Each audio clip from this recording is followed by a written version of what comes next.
Ξεκινώ με μια πληροφορία. Θα κάνω τις ερωτήσεις στη Ρούμενα στα ελληνικά και θα απαντά στα αγγλικά, παρότι μιλάει κάμποσα ελληνικά και όλο και καλύτερα. Θα απαντάω όμως στα αγγλικά, οπότε αν με τα αγγλικά δυσκολεύεστε θα πρέπει να πάρετε τα ακουστικά που υπάρχουν πίσω. Ναι, okay. Στο κουβούκ που είναι τα ακουστικά, είναι πίσω αριστερά. Πίσω αριστερά.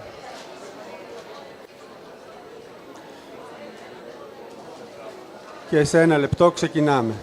Ξεκινάμε, μάλλον. Καλησπέρα σας από τις εκδόσεις Gutenberg. Είμαστε σήμερα στην παρουσίαση της συλλογής διηγημάτων της Ρούμενα Μπουζάροφσκα, κλαις, μπαμπά. Είναι η τρίτη συλλογή που κυκλοφορεί από τις εκδόσεις μας. Πριν 2 χρόνια ξανά είχαμε τη Ρούμενα στη Θεσσαλονίκη με το άντρας μου. Ακολούθησε το «Δεν πάω πουθενά» και τώρα την καλωσορίζουμε με την τρίτη συλλογή διηγημάτων. Και σήμερα θα κάνει μια πολύ όμορφη συζήτηση με τον Κώστα Κατσουλάρη, συγγραφέα και διευθυντή της Book Press. Σας ευχαριστούμε πάρα πολύ. Τα βιβλία της θα τα βρείτε στο stand των εκδόσεων Gutenberg και εδώ στο 15, αριθμός 63. Σας ευχαριστούμε πολύ. Κώστα, ο λόγος σε σένα.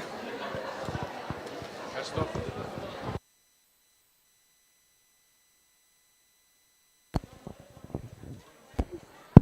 Γεια σας και πάλι. Ξεκινάμε. Έχει λίγο θόρυβο. Θα προσπαθήσουμε να μιλάμε κοντά στο μικρόφωνο και εσείς θα έχετε την προσοχή σας. Πολύ χαίρομαι που είμαι εδώ σήμερα με την Ρούμενα. Έχουμε γνωριστεί εδώ στην έκθεση, αλλά έχουμε ξαναβρεθεί και σε άλλες συνθήκες, μια και η Ρούμενα Μπουζάροφσκα, όπως ίσως το ξέρετε, είναι και κατά το ίμιση Ελληνίδα. Έχει βέβαια μεγαλώσει στη Βόρεια Μακεδονία και εκεί έχει ζήσει, αλλά από την πλευρά της μητέρας της είναι Ελληνίδα. Και από όταν εκδόθηκε και το πρώτο της βιβλίο στην Ελλάδα, μας επισκέπτεται και πιο συχνά και γενικότερα μαθαίνει και ελληνικά και έτσι θα τις κάνω εγώ τις ερωτήσεις στα ελληνικά και από αυτή την πλευρά δεν θα σας δυσκολέψουμε και θα μιλάω με τα ωραία της αγγλικά και αν χρειάζεται κάποια διευκρίνηση θα τα βρούμε. Είπε και η Αμαλία από τις εκδόσεις Gutenberg ότι είναι το τρίτο βιβλίο της Ρούμενα στα ελληνικά. Ίσως θυμάστε το πρώτο και το οποίο ήταν μια τεράστια επιτυχία για συλλογή διηγημάτων μεταφρασμένης πεζογραφίας. Ήταν ο άντρας μου πριν από μερικά χρόνια. Με αυτό τη γνωρίσαμε, που είναι και ένα βιβλίο με το οποίο και γενικότερα μεταφράστηκε και σε ευρωπαϊκές χώρες. Ο άντρας μου, στη συνέχεια, που είναι ένα λίγο παλιότερο βιβλίο της, ο άντρας μου, στη συνέχεια, πριν 2 χρόνια, αν θυμάμαι καλά, βγήκε το «Δεν πάω πουθενά», που είναι το τελευταίο της πεζογραφικό έργο, το «Δεν πάω πουθενά», και τώρα έχουμε εδώ στα χέρια μας το βιβλίο αυτό με τον τίτλο «κλαις, μπαμπά», το οποίο είναι μια συλλογή παλιότερων διηγημάτων της, όταν ήταν ακόμη πιο νέα από ότι είναι σήμερα η Ρούμενα. Ρούμενα, σε καλωσορίζω. Αν θες να πεις και εσύ μια κουβέντα για καλωσόρισμα και μετά θα ήθελα να σας διαβάσω έτσι ένα μικρό απόσπασμα από το πρώτο διήγημα που είναι μια επίσκεψη της πρωταγωνίστριας στο γυναικολόγο. Ένα μικρό απόσπασμα. Ευχαριστώ πάρα πολύ. Χάρομαι που είμαι εδώ και υπόσχομαι ότι το άλλο βιβλίο όταν θα βγει, έχω και άλλα 2 βιβλία που βγήκαν στα μακεδονικά και στα σέρβικα και σε άλλες γλώσσες τώρα βγαίνουν. Ένα μυθιστόρημα και ένα βιβλίο με δοκίμια. Όταν θα βγουν στα ελληνικά, υπόσχομαι του χρόνου ότι θα μπορώ να κάνω την παρουσίαση στα ελληνικά. Έτσι, φαίνεται ότι μπορώ να μιλάω, αλλά όταν είναι για σημαντικά πράγματα δεν μπορώ. Και ναι, ευχαριστώ πάρα πολύ και εσένα και τον Gutenberg και η Αλεξάνδρα που το μετάφρασε πάλι, το μετέφρασα το βιβλίο. Και ναι, είναι το μόνο γιατί υπάρχει και σε άλλες γλώσσες, αλλά δεν λέγεται έτσι. Έτσι μου είναι εμένα σαν ένα πολύ καινούριο βιβλίο να βγει και στα ελληνικά. Και έτσι είμαι πολύ χαρούμενη και ευχαριστημένη. Ευχαριστώ. Θα σε ρωτήσω αμέσως μετά για το τι συνενώνει αυτή τη συλλογή με διηγήματα. Παρέλειψα να πω, το είπες εσύ, αλλά να το τονίσω, ότι τη μετάφραση έχει κάνει και πάλι η Αλεξάνδρα Ιωαννίδου κατευθείαν από τα μακεδονικά. Επίσης, σε 2 χρόνια ελπίζω να έχω μάθει και εγώ μακεδονικά και να κάνω εγώ τις ερωτήσεις στα μακεδονικά και εσύ να απαντάς στα ελληνικά. Και έτσι θα έχουμε... Η ελληνική γλώσσα είναι τόσο δύσκολη που σίγουρη είμαι ότι θα μάθεις τα μακεδονικά πιο εύκολα από τα ελληνικά. Είναι Τόσα χρόνια Έλληνας και με δυσκολεύει και εμένα η ελληνική γλώσσα, οπότε το πιστεύω ότι είναι δύσκολη. Λοιπόν, σας διαβάζω έτσι ένα μικρό απόσπασμα για να μπείτε λίγο στο πνεύμα, ειδικά όσες και όσοι δεν έχετε διαβάσει διηγήματα της Ρούμενα, τα οποία τα περισσότερα έχουν και ένα πολύ ιδιαίτερο καυστικό χιούμορ. Λοιπόν, η Τίνα έχει πάει στο γυναικολόγο σε ένα νοσοκομείο και η Τίνα παρέμεινε ξαπλωμένη σε αυτή τη στάση, στη μέση του γεμάτου ασθενείς και γιατρούς δωματίου, λουσμένη με το λευκό φως της ημέρας. Σήκωσε το κεφάλι της και είδε μια άλλη ασθενή να μπαίνει στο δωματιάκι απέναντι, από όπου είχε άμεση θέα ανάμεσα στα ανοιχτά πόδια της. Ευχόταν να εξαφανιστεί από την ντροπή. Εκείνη τη στιγμή άκουσε μια ανδρική φωνή να φωνάζει δυνατά «Την ανάντεσκα, την ανάντεσκα» και έστρεψε το βλέμμα στη δεξιά πλευρά της καρέκλας, όπου παρατήρησε 2 νεαρούς νοσηλευτές που επίσης σημείωναν σε κάτι τετράδια. «Εδώ είμαι», ψέλισε η Τίνα, πιάνοντας το βλέμμα του ενός από τους νοσηλευτές. Είχαν σχεδόν την ίδια ηλικία. Η Τίνα κατάλαβε με τρόμο ότι από κάπου τον ήξερε. «Εντάξει», φώναξε αυτός δυνατά και έγραψε κάτι. Έγειρε το κεφάλι της πίσω και έκλεισε τα μάτια της. Είπε στον εαυτό της ότι αν ίσως δεν έβλεπε όσα συνέβαιναν γύρω της, δεν θα της ήταν τόσο δύσκολο. Εντάξει, σταματώ εδώ ένα πολύ μικρό απόσπασμα για να σας βάλω στο κλίμα και να ξεκινήσω και με αυτό την κουβέντα μας, ίσως πηγαίνοντας κατευθείαν μέσα στα διηγήματα. Πολύ σπάνια διαβάζουμε αφηγήσεις με γυναίκες σε τέτοιες στιγμές, όπως μια γυναίκα στο γυναικολόγο, που βρίσκεται σε αυτή την πολύ αμήχανη κατάσταση, όπου για μας τους άντρες δεν μας καίεται και καρφί. Και εδώ βλέπουμε μια αφήγηση που πραγματικά σε βάζει μέσα σε αυτή την ιστορία. Αν μπορείς να θυμηθείς λίγο και την εποχή που το έγραψες, γιατί πάνε μερικά χρόνια, πώς βλέπεις το να γράφει κανείς και για πλευρές που είναι αποσιωπημένες στην πεζογραφία κατά κάποιο τρόπο. So this was a story about, yes, as you heard, a girl who goes to the gynecologist after she realizes that she has some kind of a problem. And this is why the story is called Tina's problem. It's not named. Because also it's like shameful to name gynecological problems, like to say that you have some kind of a bacteria, you're immediately kind of told that you are some kind of a loose woman or a whore or something like that. So that's why also it's Tina's problem, right? I remember when I was writing it because I was so horrified by having to go to the gynecologist. Whenever I went to the gynecologist, I felt that I was completely giving all my autonomy away, all my bodily autonomy, like no one was caring about the intimacy of my body on the one hand, and the other was just how terrible the state system was, the state hospital, and how many people were coming in and out, and all sorts of things were happening, and they were all related to class, they were related to poverty, they were related to this post-transitional system of where the human individual has no dignity. And specifically, it was important for me to talk about women because no one talks about a very common thing, which is that we have to go to the gynecologist all the time. And it's something that is just not seen in narratives. Also because women didn't write narratives until like recently, right? I mean, women are writing more and more, and women's experiences are becoming normalized. But still, it's kind of like, oh, you know, it's taboo that we were writing about a gynecologist. So I felt very strong when I was writing this story, and I still feel strong about this, because I remember going to a gynecologist and actually having to sit, to take my clothes off in a room like that, to have many people coming in and out, to have people calling out my name. I felt like some kind of an animal in a slaughterhouse, and so I put that in. I put those feelings in the story, and I remember writing it because I was so upset, and I'm upset even now when I talk about it. Θα το διαβάσετε το διήγημα, είναι το πρώτο της συλλογής και είναι πραγματικά πολύ, πολύ παραστατικό, καθώς εξετάζεται η κοπέλα, ο γιατρός έχει από πίσω του και μια κουστοδία από μαθητευόμενους και τους λέει «Να, βλέπετε εδώ, αυτό έτσι, το άλλο αλλιώς» και πραγματικά είναι σαν αντικείμενο η γυναίκα. Θα θυμάστε ίσως όσες και όσοι έχετε διαβάσει το Άντρας μου ότι και εκεί υπάρχει ένα πολύ ωραίο και πολύ σπαρταριστό διήγημα με γυναικολόγο. Έχεις με τους γυναικολόγους ανοίξει ένα μέτωπο. I cannot stand gynecologists. I mean, maybe that's why. Because I have had so many bad experiences with them. And now, honestly, I think a lot of women are being abused by gynecologists and also sexually abused by gynecologists. But they don't know it because their health is in your hands. And I have had many experiences with weird gynecologists, but when I was 20, I didn't know that this was not normal.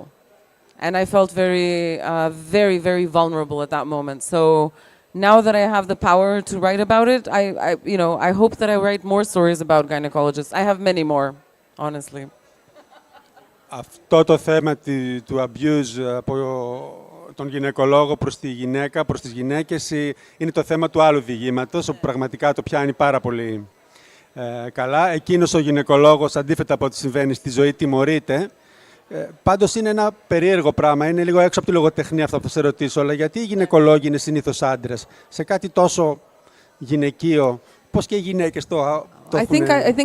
I think they're perverts, most of them. And I think you will agree with me. If you're a man and you want to be a gynecologist, either your father was a gynecologist and you decided to become one, or you're a pervert.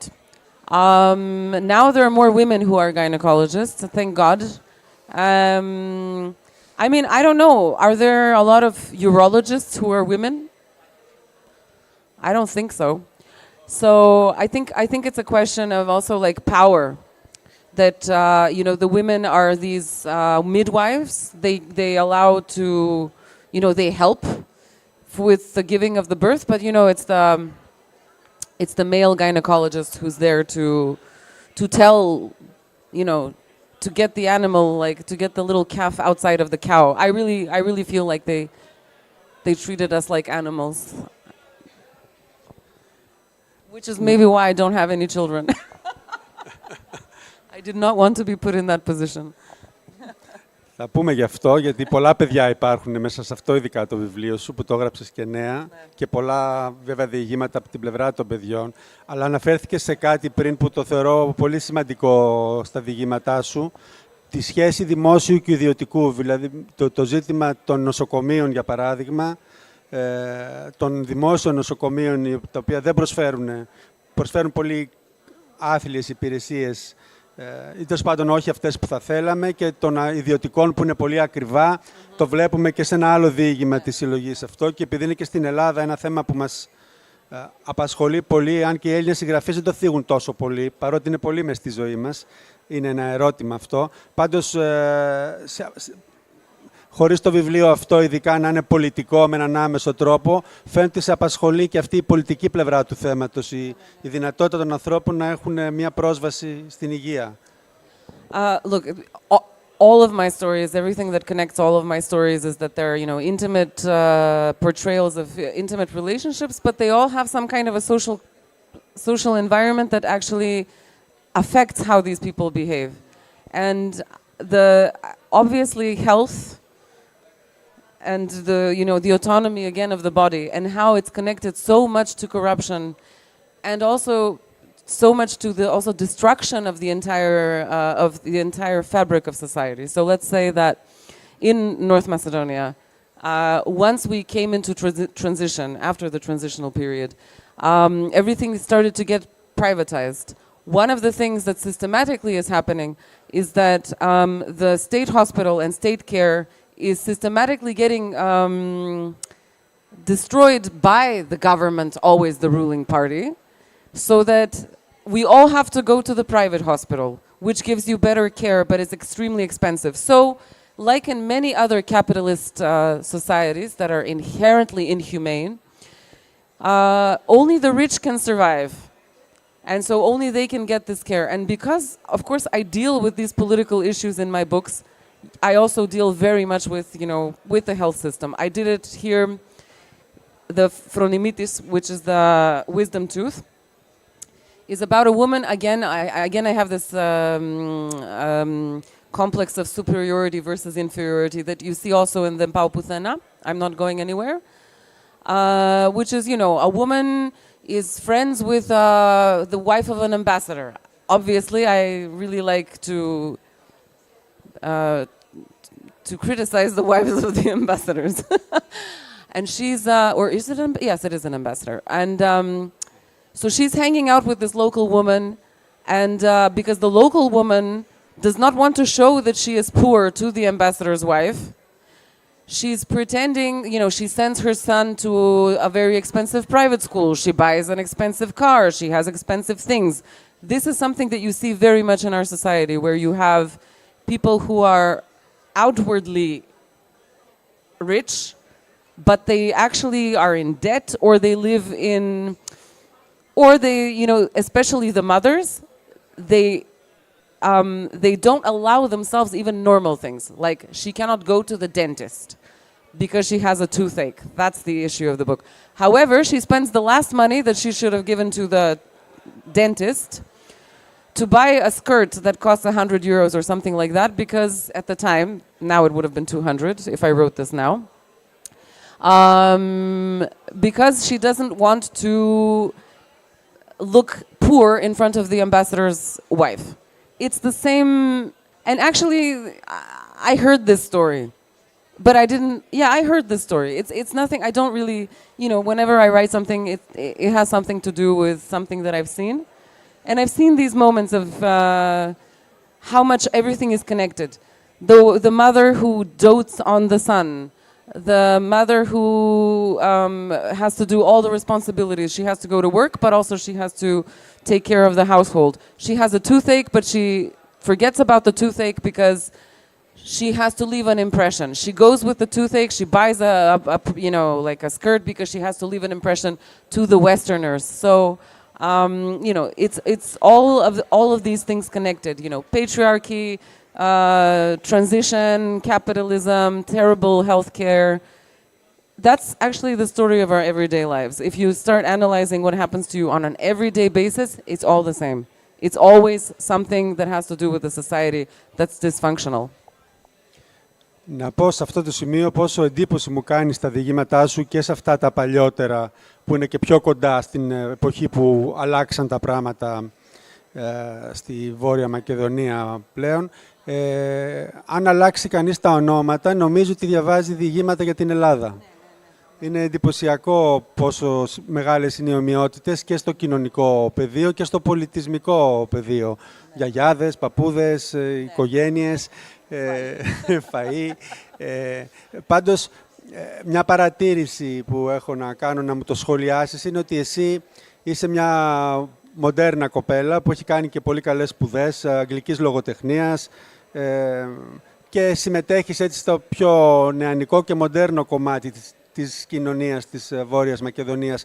Δεν βλέπουμε πολλά άτομα σαν και σένα μέσα στις ιστορίες που γράφεις. Σε απασχολούν περισσότερο οι γυναίκες και κάποιοι άντρες βέβαια μιας λίγο διαφορετικής τάξης από σένα ή ομάδας. Δεν το έχω σκεφτεί αυτό. I thought that I always think I write about the middle class because I know the middle class very well. There are some moments where I write also about the upper middle class. These are the people who are trying to leave an impression with the Western foreigners, who really want to be rich, who want to skip a class. And there are those who also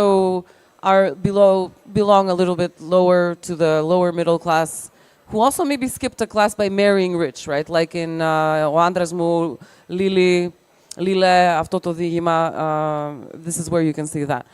I think it's not interesting to write about people like me. And also, I find it I have to say, I find it a little bit elitist. Like, I really love Jhumpa Lahiri, wonderful American Indian writer. She wrote this amazing book, I think that got the Pulitzer Prize many years ago, Interpreter of Maladies.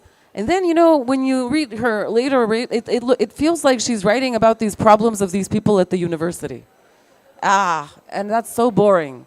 And it's like, oh, these professors who are living on campus and blah, blah, blah. I don't find that interesting unless I write about professors who have a drinking problem. Like in the Πάω πουθενά το τελευταίο διήγημα, the last story in I'm Not Going Anywhere. The 8th of March, the one with the harmonica, the accordion. So I don't see that as an interesting topic. I think, I don't find myself interesting in that way for like that kind of stuff in literature. Θεωρείς ότι η λογοτεχνία είναι κάτι πιο λαϊκό, ότι είναι για τον πολύ κόσμο και ότι δεν πρέπει να βάζουμε πολύ βαριά και περίπλοκα ερωτήματα και να είναι πιο άμεση η πρόσβαση του αναγνώστη σε αυτό που κάνεις. Σε απασχολεί αυτό ή δεν το σκέφτεσαι καθόλου όταν γράφεις? Όχι, δεν το σκέφτομαι. I think what I do is I think that, well, what I do think about is that I really like straightforward, simple language. I like minimal language. I don't like enormous sentences that feel like they're trying to be philosophical. I think there's a lot of room for manipulation in that kind of literature. And a lot of it, I don't believe in it. I think for me, it is difficult to have an effect with small words and with small details. That's what I think about. I think that that kind of literature, I think anyone can read. Because, okay, I mentioned Carver many times, Raymond Carver. I think for my students, for instance, who, yes, they study English literature and language, but most of them study that because they want to become teachers or something, or because their parents told them to study that. It's not because they generally hate books. Half of my students hate books. But when I give them a story, like, I don't know, I give them some Raymond Carver, they love it. They like Steinbeck. They can actually, they can feel it. And I don't think that literature should be for the elites. Absolutely not. But I don't write it with the idea that now, this is, it's of course it's difficult for the non-elites, let's say, for anything that is below the middle class to come to this. One, because it costs money. Second, because they don't have that much time. They don't have the luxury to read books and to think about things like that. So I don't think it's the style or the ability. I think it's the opportunity. Αναφέρθηκες πριν και το λέω επειδή το είπες πρώτη, ότι δεν έχεις παιδιά. I have a stepson who's somewhere around here. So I do have sort of children, but I did not give birth to them. I have one son. Yeah. Πάντως βλέπουμε, και ίσως άσχετα και από αυτό, απλώς το είπες πριν από λίγο και το επανέλαβα, ηρωίδες στα διηγήματά σου, όπως και εδώ στο ομότιτλο, το «Μη κλαις μπαμπά», όπου το παιδί το έχει πειράξει ένα άλλο παιδί, το έχει χτυπήσει, του έχει χαλάσει το ποδήλατο και ο μπαμπάς αισθάνεται την ανάγκη να πάει, παρότι είναι κοντός και αδύναμος και συνήθως της τρώει, να πάει να υπερασπιστεί το παιδί του, να τιμωρήσει το άλλο παιδί κτλ. Η μητέρα, η μαμά, κάθεται στην άκρη και τρώει τα νύχια της. Είναι κάπως αποστασιοποιημένη, κάπως δεν ξέρει τι θέση να κρατήσει, αμήχανη θα λέγαμε. Θες να μου σχολιάσεις λίγο αυτή την ηρωίδα και πώς νιώθει σε σχέση με τον να είναι μητέρα? I think this particular story is about, yes, what you explained. It's the. I was trying to show the tragedy of being also a man in a patriarchal society, where if you are smaller and if you are thinner, you get beaten up. And so you have to kind of show your masculinity by some. It is a bigger. It's a huge complex also for men that they are expected to fight. The baba in this story is also expected to fight.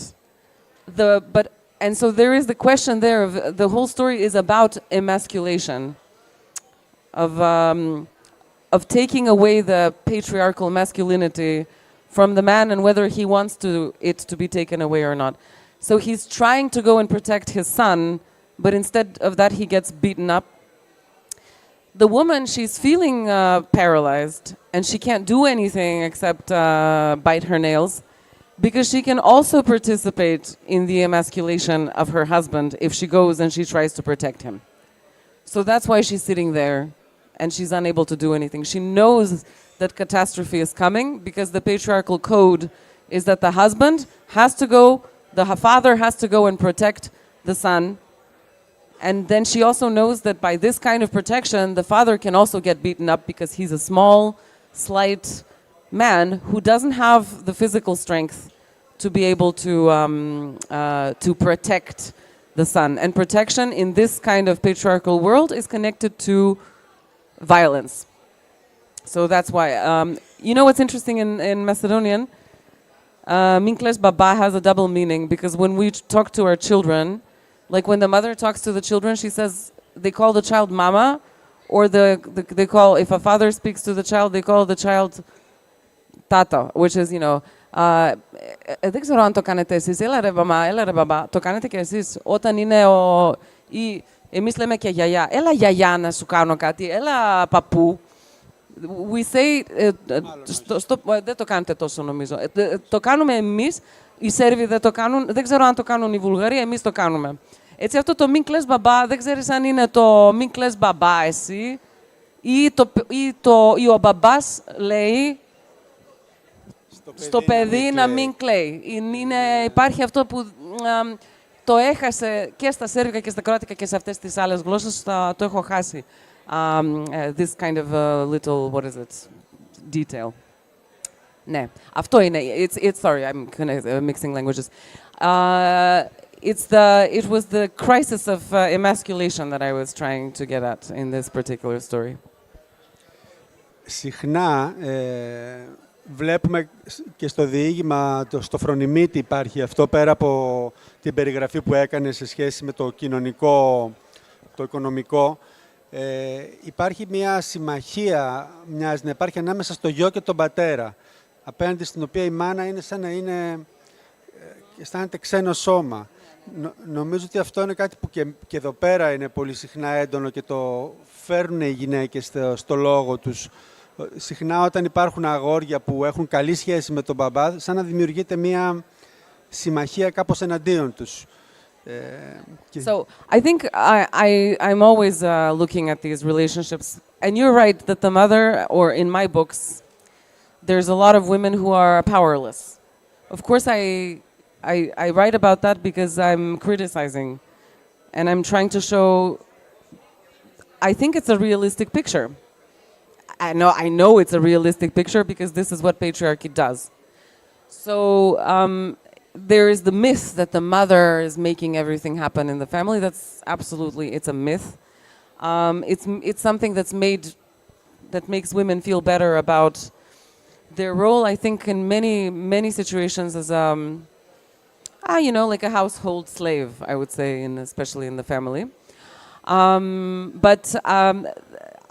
I think especially at that time I was really bothered with what I was seeing.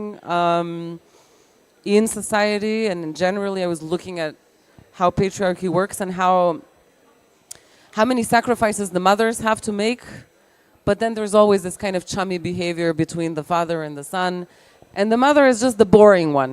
She's the one that cooks, she's the one that does the diapers, she's the boring caretaker, but the father is always the fun guy, and he's also someone who's esteemed and loved further on. If the father cooks, the father is the great cook. But the fact that the mother cooks every day, no problem. Like, she's not a great cook. I think, I'm not sure in which book I have that where, like, No, I think it's in the Putana, where it's like, hey, you know, like, hey, dad, you're like, wow, look at what you did. Because every kind of accomplishment is like, when a father does it in the family, it's like, wow, you made burgers or something, or you made pasta, woohoo, big deal. So I think, yeah, this is something that we see. And so we see that it's a traditional kind of giving of the roles. The father does that to the son. The mother teaches the daughter to be just like her, you know, to be giving, to be easily abused, to be silent. And with that, normally the mothers, you know, also justify their life, which was very difficult. But they justify the choices that they made by then also teaching their daughters this. Ωστόσο, πολλές γυναίκες θα λέγανε ή κάποιος θα μπορούσε να πει ότι για τις γυναίκες το να έχουν παιδί ή παιδιά είναι ένα είδος δύναμης, εξουσίας μέσα σε αυτό το σύστημα. Και ότι αν δεν έχουν και αυτό, που μόνο αυτές μπορούν να το κάνουν και είναι κάτι, το να κάνεις παιδιά για την ώρα, είναι κάτι που μόνο οι γυναίκες μπορούν να κάνουν, μήπως χάνουν και μία δύναμη που παραδοσιακά έχουν μέσα στις πατριαρχικές κοινωνίες, ότι ναι, μεν είναι από κάτω στο κοινωνικό, αλλά έχουν από πίσω μια δύναμη ελέγχου μέσα από τα παιδιά. I think actually the biggest power is to decide that you do not want to have children. So we did not have the power to decide whether we wanted to have children or not. If we didn't have any children, we were ostracized in society. And, you know, I am a woman who can say I don't have any children, and people no longer feel sorry for me. They're like, okay, this means I can also not have children and be okay with it, regardless of whether I wanted to have children or I couldn't have children. So I think the power lies more in being able to have a choice. I don't think that there's so much power in raising children that are raised in a patriarchal spirit. So I think the power is understanding how we raise our children. And another thing, now we are now again responsible as women for now also fixing patriarchy by raising good sons. As if we didn't have enough responsibilities. Now we also have to do that. So because they're like, oh, now women are more they have, you know, they're more emancipated, but the men are not. We see that through all of, you know, Gen Z statistics and, you know, who voted for Trump, and that there is a very big difference between the emancipation between young men and young women. And so now they're saying, oh, yes, but now you also have to emancipate us. I'm like, So again, we have more work to do. So I hope that men start emancipating themselves. And their sons. Πρέπει να προσπαθήσουμε. Κάτι άλλο, μάλλον κάτι σχετικό. Υπάρχει ένα διήγημα στη συλλογή, αυτό που η νύφη πάει και ζει με την πεθερά. The stepmother. Ναι, με το κρέας. Με το κρέας. Συνδέεται για σένα με κάποιο τρόπο η πατριαρχία με την κρεατοφαγία? You know, to an extent, yes. Because if you are a man, you have to eat meat. Especially here, right? You're like, oh, he doesn't eat meat, he's a pussy, you know? Στην Κρήτη, ειδικά, αν δεν τρως κρέας. So, but also it's seen as a, of course, okay, it has roots from poverty, right? So if you ate meat here in the Balkans, where we were always poor, it meant that you had money, right? You weren't eating beans and peppers all the time like us. And I don't know what you guys ate, but we ate beans and peppers. So meat was something really. Meat was also a symbol of some kind of status, of good eating, right? Of richness, of some kind of wealth. Sorry. So in that particular story, because the woman goes to live with her mother-in-law, the mother-in-law is obviously like this patriarchal mother-in-law who's spoiling her son. So she's making the daughter-in-law eat meat. And this is the significance, of course, not just of patriarchy, but I think also this idea that meat is really, really important for your health. She's saying something like, what kind of a baby will you have if you don't eat meat? It's not good for your health. You're not going to be a good mother. Again, you're not going to be a good incubator if you don't eat meat. But I also have to say that I am not against cats. Because this story has it looks like I hate cats. I do not hate cats. I am a dog person, that's true. But I have nothing against cats. I just kind of like did some kind of like a little gothic story with that one. It's obvious that you are a dog person. Yeah. Η γάτα σε αυτό το διήγημα είναι φιάλτης και η εκδίκηση της νύφης, ας μην το μαρτυρήσουμε, αλλά περνάει μέσα από μια δύσκολη στιγμή για τη γάτα. Ναι, πολύ δύσκολη στιγμή. Ωραία. Θα θέλουμε να αφήσουμε και λίγο χρόνο για ερωτήσεις. Συνήθως θυμάμαι από άλλες εδώ παρουσίαση, ο κόσμος θέλει να σε ρωτάει πράγματα, οπότε θα δώσω χρόνο θα πάω σε κάτι λίγο γενικότερο τώρα, γιατί ένα τα διηγήματα ίσως είναι και λίγο κουραστικό. Το διήγημα, η συλλογή είναι και κάπως φρέσκια, μπορεί να μην την έχετε διαβάσει. Είπα και νωρίτερα, και το ξέρετε ίσως, ότι η Ρούμενα έχει από την πλευρά της μητέρας της είναι Ελληνίδα. Οπότε έχει με έναν τρόπο μια διπλή ταυτότητα. Αυτή την περίπλοκη και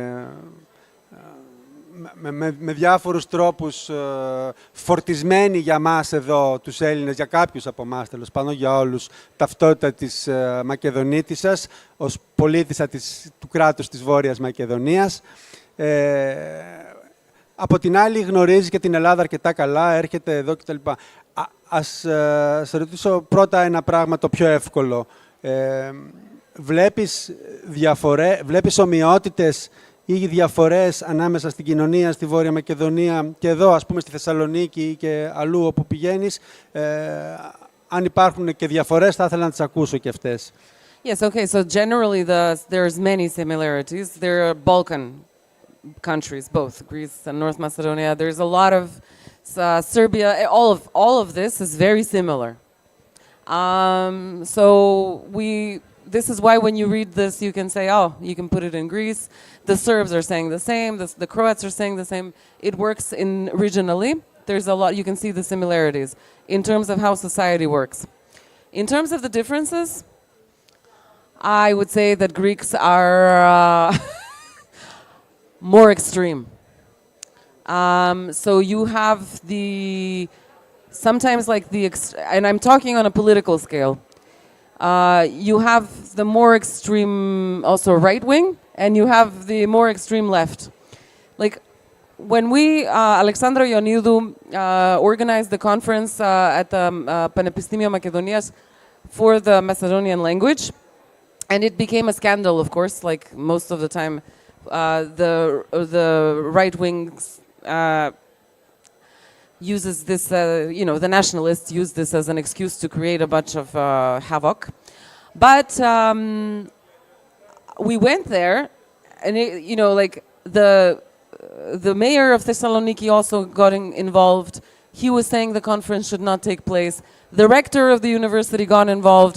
He was saying it should not take place on the university grounds. The dean also, he was trying to I think it was the rector, I'm not sure. They were trying to take the conference and to put it outside of this because of the word of the Macedonian language, that the Macedonian language does not exist. Bullshit. So, but Alexandra Ioannidou, who is one of the bravest women I have ever met in my life, she's an inspiration to me. She said no to all of this, and she called the students. And the students came, and the students actually protected us. They stood in front of the amphitheater, and then they started cheering some anti-fascist stuff. And I thought, I was crying. I mean, I'm still very emotional when I think about it, because our students would never do that. Our students would never go so far as to be so loud and so protective, and to be so extreme also about protecting someone else's rights. Also, our mayor would never do that. Our rector also would never do that, you know? So this is the kind of extreme, you know, like the extremes that you see here. You see them very bad on a very bad scale, but you also see them on an extremely good scale. I think with you Macedonians, and I'm able to say that according to the Prespas agreement, the nationality is Macedonian. Someone should not kill me in the audience, but I think you're all normal people here. But they have this thing where they're like, meh, you know, like we have these sayings like, don't put your head up because you will get, kako da kažem, na vidnata glava sabija ne seče.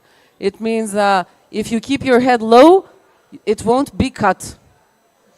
And, you know, they have these things like, too much good is not good. What the fuck does that mean? Or they have a bunch of sayings where they're trying to tell you that you should lay low and be silent and be quiet. And so, in North Macedonia, we really never had fascism. Very little. So we don't have those extremes. People will not attack each other so readily. But on the other hand, they will also not defend you. So we are much more neutral and meek, I would say, than the Greeks. Which I like about the Greeks. I like that you guys are so extreme.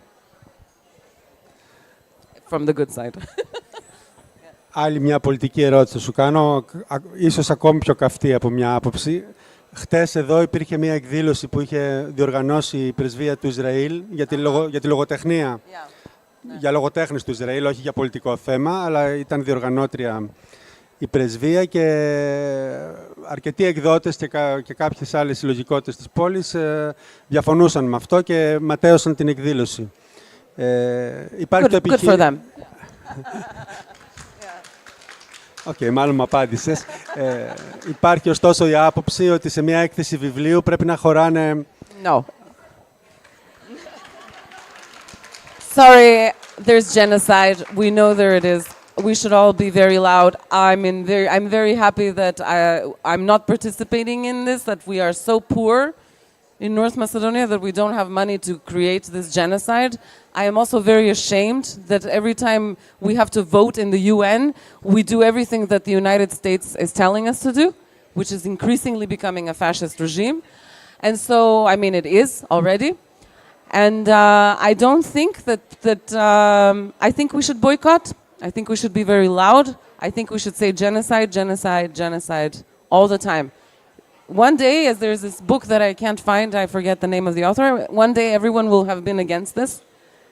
This is the greatest tragedy that is happening. I mean, after, okay, there's some that happened in Europe. Second World War, then Bosnia happened, the war. And now this is happening, and we are all implicit. I don't think in a place that has to do with humanity, which is what books are teaching us, there should be any room for this.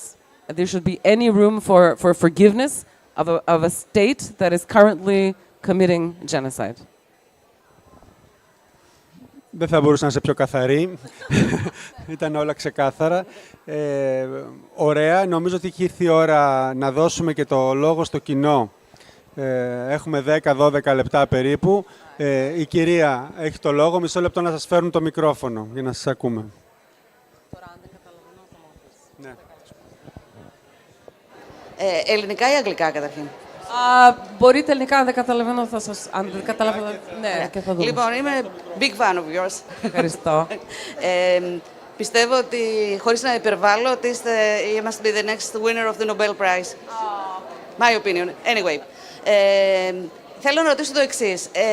Έχετε πολλές καλές ιστορίες. You have many good stories. Ο Στίβεν Κίνγκ είχε πει στο περισυγγραφής ότι για να γράψεις κάτι πρέπει να έχεις to have a good story to tell. Να έχεις μια καλή ιστορία. Λοιπόν, εσείς έχετε πολλές καλές ιστορίες. Αυτές όλες έχουν κάποιο πυρήνα πραγματικότητας. Δηλαδή, υπήρξαν αυτά τα πρόσωπα, συνέβησαν κάτι και μετά μπήκε η μυθοπλασία. Και σε τι ποσοστό είναι αυτό? Ή είναι όλα μυθοπλασία και έχετε τόσο great imagination και μπορείτε να πλάσετε ιστορία από το τίποτα, ας πούμε? I think we are surrounded by good stories everywhere. I think you just have to be perceptive, to open your eyes, your ears, and just listen to what people are saying. I mean, but then also there is the craft of a writer. So you have to know how to incorporate a little incident into a story. And, you know, stories have certain structures. And so that is the, you know, the beauty of telling the story. But, you know, what's the story in Tina's Problem? A woman goes to see a gynecologist because she has a sexually transmittable disease. What happens there? She gets humiliated. I mean, if you say it like this, it's not a story. But if you tell it well, and someone can feel, oh, I went to the gynecologist and someone did this to me, or you read and you're like, oh, this is what happens to women who goes to the gynecologist? Yes. Also, the woman who bought the skirt, that was something that was told to me. I don't know. I went, one of the stories is about a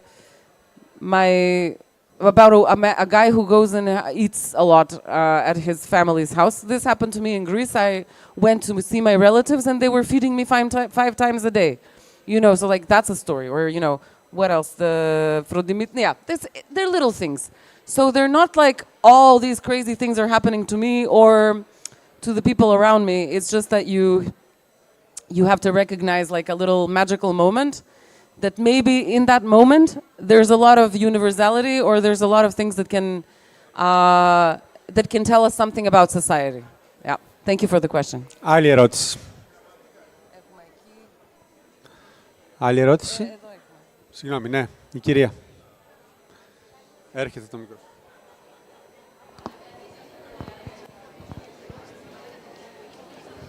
Συγχαρητήρια, ευχαριστούμε πάρα πολύ. Σας απολαμβάνουμε κάθε φορά που έρχεστε.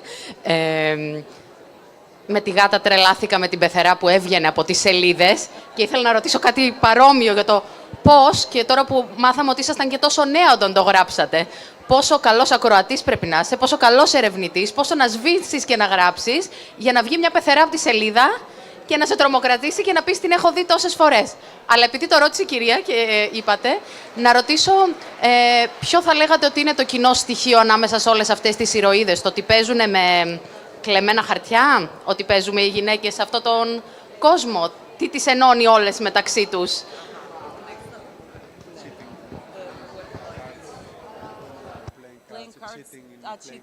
Okay. Ναι. Εγώ είχα μια γιαγιά που ήταν σαν αυτήν την πεθαρά, έτσι. Νομίζω και είχαμε και... Γίνεται αυτό στα Βαλκάνια. Αυτή η πεθαρά μπορείς να τη βρεις παντού. I think there is a theme, like a general theme in my stories about women who are trying to squeeze their way through life through these games that they play. And sometimes it's playing the man, sometimes it's playing the violent card, and sometimes it's lying. And those two are, I think, the main ones. Either you are the same as that particular category, or you try to play the patriarchal mold, or you lie your way through it. And I think it happens in all my books. I might get tired of it. I'm not sure, because I wrote a novel, but I wrote a novel about a man who's in a midlife crisis, who's in his 50s, and he thinks he wants to be young. And I called him Tony, but I called everyone in the book Tony. Like, all the men in the book are called Tony, except the good guys. So I've gone a little bit outside of the, you know, like the women. I was like, okay, I'm a woman. Now I can write about a man. Like a lot of men did. So I'm thinking I'm giving it a little bit outside of that narrative, but I don't know. We'll see, because it is my kind of topic. So we'll see how it goes. Thank you. Άλλη ερώτηση εδώ, ο νερός. Το μικρόφωνο εδώ μπροστά.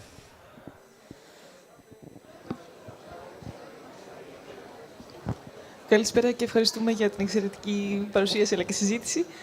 Θα ήθελα να ρωτήσω, επειδή πρόσφατα διάβασα σε μια συνέντευξή σας ότι ένα διάγγυμά σας θα γίνει ταινία η 8 Μάρτη ή είναι στα σκαριά να γίνει ταινία. Τελικά υπάρχει κάποια τέτοια εξέλιξη ή θα είναι, αν υπάρχει αυτή η προοπτική, μόνο ένα διήγημα με μια συλλογή διηγημάτων. Αυτό. Ευχαριστώ.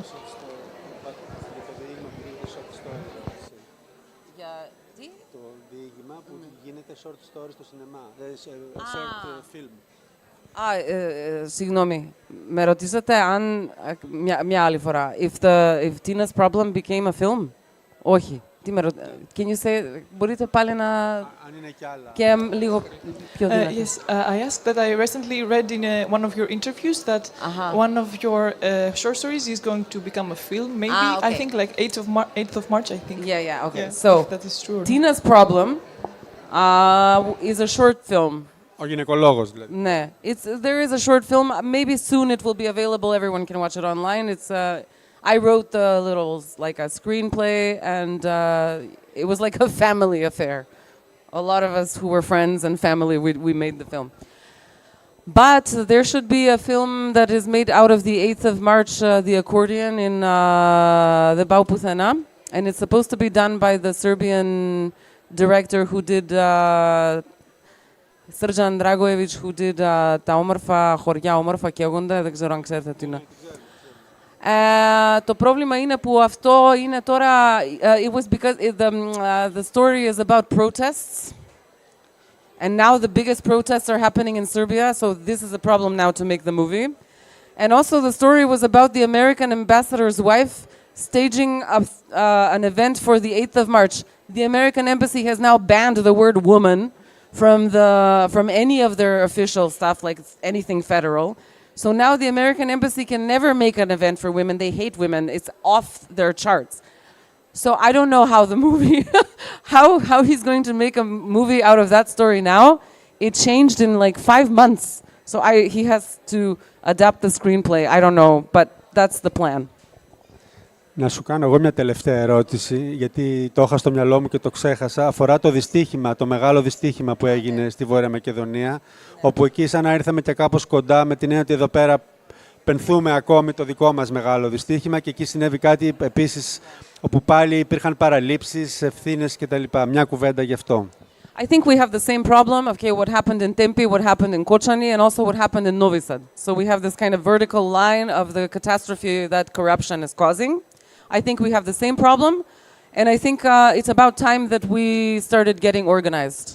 More protests, and stop looking at this way of government as the way we were always looking at these two parties just changing and allowing each other the corruption. I think the Serbian students are really smart in what kind of demands they have from the governing structures. From politics in general, I would suggest that you follow what the Serbs are doing, the Serbian students. I think that's very interesting. It's something new that's happening in the Balkans. But I wish us all luck. I think we should all we should be angry and we should protest against corruption that kills. We saw it in all circumstances. Ρούμενα, σε ευχαριστώ πολύ για την κουβέντα και εσάς φίλες-φίλοι που μας ακούσατε. Ευχαριστούμε. The books, ναι, να τους πεις, γιατί τώρα δεν τα υπογράφω εδώ. Στο stand των εκδόσεων Gutenberg, που είναι το 63 εδώ στο 15, θα υπογράψει αντίτυπα. Η Ρούμενα, δεν υπάρχουν εδώ βιβλία. Ευχαριστώ. Το 63. Ευχαριστώ και εγώ.